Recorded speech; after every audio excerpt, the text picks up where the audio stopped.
Have you ever wondered why closing your eyes at night doesn't feel like handing yourself over to every predator within a mile? It should, in theory. Sleep is the most defenseless a living creature ever becomes.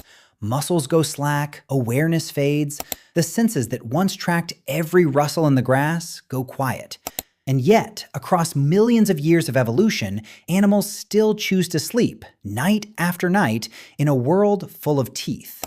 So why doesn't every predator simply wait for its prey to fall asleep? The answer seems obvious at first. Surely sleeping prey is an easy meal. No chase, no struggle, no wasted energy. But nature rarely rewards the obvious choice. And the deeper you look into predator behavior, the stranger this question becomes. Start with something most people never think about. Predators don't actually hunt the way we imagine.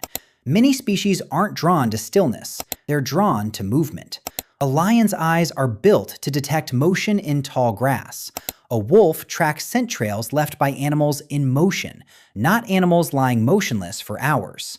Even ambush predators, the ones that rely on stealth rather than speed, are often triggered to strike by signs of activity, not the absence of it. That means something surprising. Sometimes the safest thing an animal can do is stop moving entirely. But that alone doesn't explain everything. Sleeping animals still have a scent. They still have a location. If a predator already knows exactly where a herd of prey is resting, why not just walk in? Here's where it gets interesting. Sleep, for most wild animals, doesn't look like human sleep. It's fragmented, shallow, and constantly interrupted. Many prey species sleep in short bursts, sometimes only minutes at a time, snapping awake at the smallest disturbance. Some birds and marine mammals go even further, sleeping with only half their brain at once, keeping one eye open and one hemisphere alert while the other rests. It's called unihemispheric sleep, and it means the animal is never fully unconscious, never fully undefended. So the moment a predator gets close enough to strike, the sleeping prey may already be halfway awake. And that changes everything about the encounter. An awake, moving animal that a predator ambushes has the element of surprise on the predator's side. But an animal that senses danger the instant it approaches has time to react, to flee, to scream an alarm call that alerts the entire group. Predators know this. Evolution has shaped them to know this. A failed attack isn't just a wasted meal. It's wasted energy, a revealed hiding spot, and a group of prey animals now on high alert for hours, maybe days. For a predator, that's an expensive risk to take on a sure thing that isn't actually so sure. Now add another layer prey species have perfected over millions of years. They rarely sleep alone. Herds sleep together. Prides move as units. Herbivore groups often assign what scientists call sentinel behavior, where a portion of the group stays alert while others rest, then rotates. Meerkats do this almost perfectly, posting a lookout that stands upright, scanning the horizon while the rest of the group sleeps below ground. Some birds do the same, forming sleeping circles where individuals on the outer edge remain more alert than those tucked safely inside. A predator approaching a sleeping group isn't approaching one vulnerable animal. It's approaching a security system. And there's something even stranger hiding underneath all of this. Many predators don't actually want an easy kill.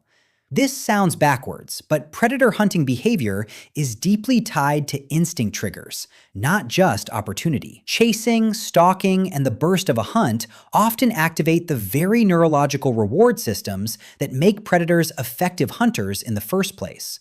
Approach a motionless, unresponsive animal, and some predators show hesitation, almost confusion, because the behavioral cues they rely on to recognize prey simply aren't present. Stillness doesn't always look like opportunity.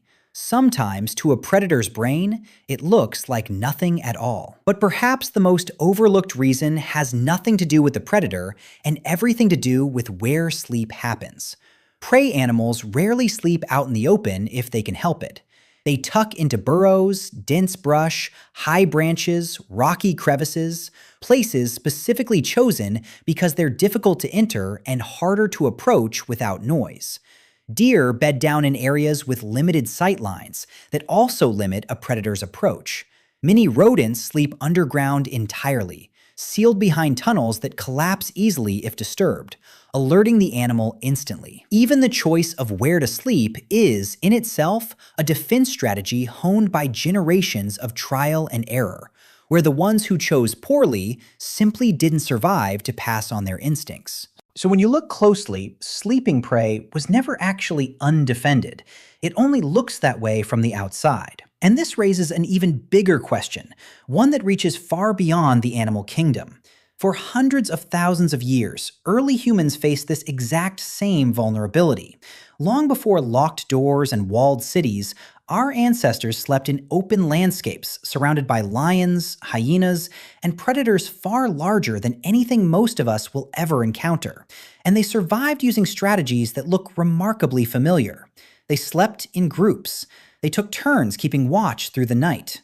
They chose enclosed spaces, caves, rock shelters, anything that limited how a predator could approach unseen. Fire, once mastered, became another layer of that same defense, a barrier predators instinctively avoided. In other words, the instinct behind why you feel safer locking a door at night, or why sleeping alone in an unfamiliar place feels unsettling, even when there's no real danger, may not be a modern anxiety at all. It may be an inherited memory, written into the nervous system by ancestors who survived the night precisely because they never treated sleep as truly safe. Which brings us back to the original question, and turns it slightly on its head.